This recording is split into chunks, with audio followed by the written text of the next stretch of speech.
Ignite is an ongoing series of speedy presentations. Each speaker gets only 5 minutes and 20 slides that auto-advance every 15 seconds.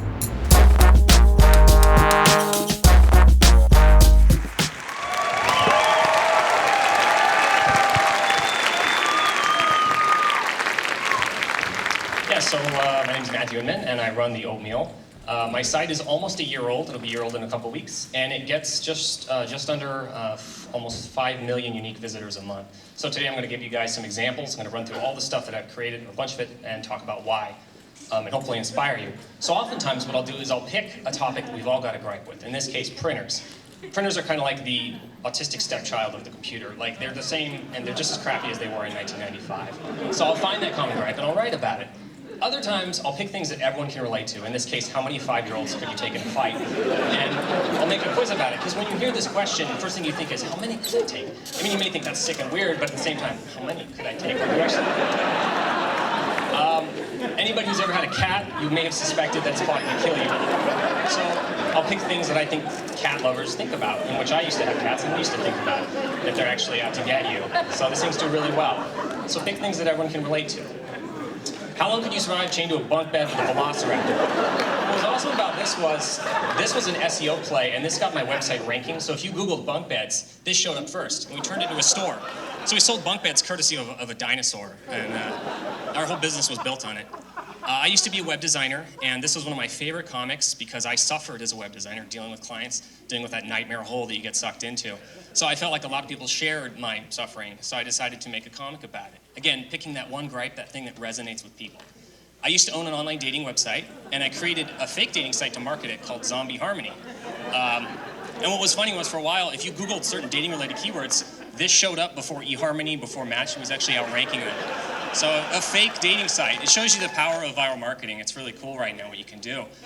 Again, finding that common gripe. You know, I've been working with computers for my entire life, basically, well, since I was about 13. And, you know, people still like, my family still likes to ask me to fix the printer, you know? So again, finding that common thread that everyone can relate to. Another one, Facebook. We've all been there. We've all had the guy who, like, you get drunk and you throw up on a hooker or something and he takes a picture of it and puts it on Facebook and your boss sees it. Similar deal. Finding something that everyone can relate to and letting the whole world see it. And I'm not a grammar guy, but when someone misspells words like loose and lose or there and they get it mixed up, it's like taking a samurai sword and cutting their IQ in half. And I feel like a lot of people share that with me, even if you're not a grammar person. So I made a comic called 10 Words You Need to Stop Misspelling. And again, you know, if you've ever called tech support, you know what a nightmare that can be. So I created this illustrated guide to that. And this one did really, really well. It's one of my favorites too, so. I actually did not know how to use a semicolon until I wrote this guide, and I felt like a lot of people were the same way. It was this kind of fearful form of punctuation, because if you use a semicolon and you don't know how to use it, you don't look like you made a mistake. You look like you tried to look smart and ended up looking stupid. So I made a guide about how to use it. So find something that is not being articulated and go for it. An ex-girlfriend made me read Twilight. I hated it, so I wrote a formula of how Twilight works. So pick something that you can react against that everybody hates but is popular for no reason, and then you know, make fun of it. It works really, really well. This is from an infographic I made, where what I'll do is I'll take something that everybody's involved with, or most of us. We drink coffee, but we don't know what's in coffee. We don't know what's in espresso. And you visually break it down. So in this case, I took it and I did by layer what's in most espresso, because me included didn't know. If you want to get attention to a website, make something disgusting. So I made a website called womenwithmustaches.com, which is exactly what you're looking at. It's pictures of women with mustaches. It's nasty. And I got a lot of grief from it because I was being unfair to women, and that's mean, and you're picking on them. So I made this, Marvelous Man Boobs, which was the answer to that. What was frustrating was these two sites were getting more traffic than the Oatmeal for a while. I was like, you guys would rather look at that than my comics? It's really aggravating.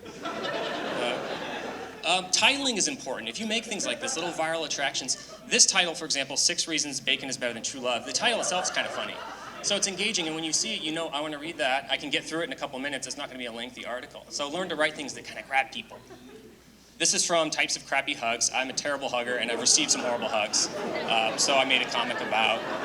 There's a ton more on the website, too. But again, articulating what people aren't saying, but it's on everybody's minds. And this one was one of my originals. It's one of my favorites. And lastly, I like to educate people. I put my comics in an educational format. So this is true. This is totally true. 30 minutes.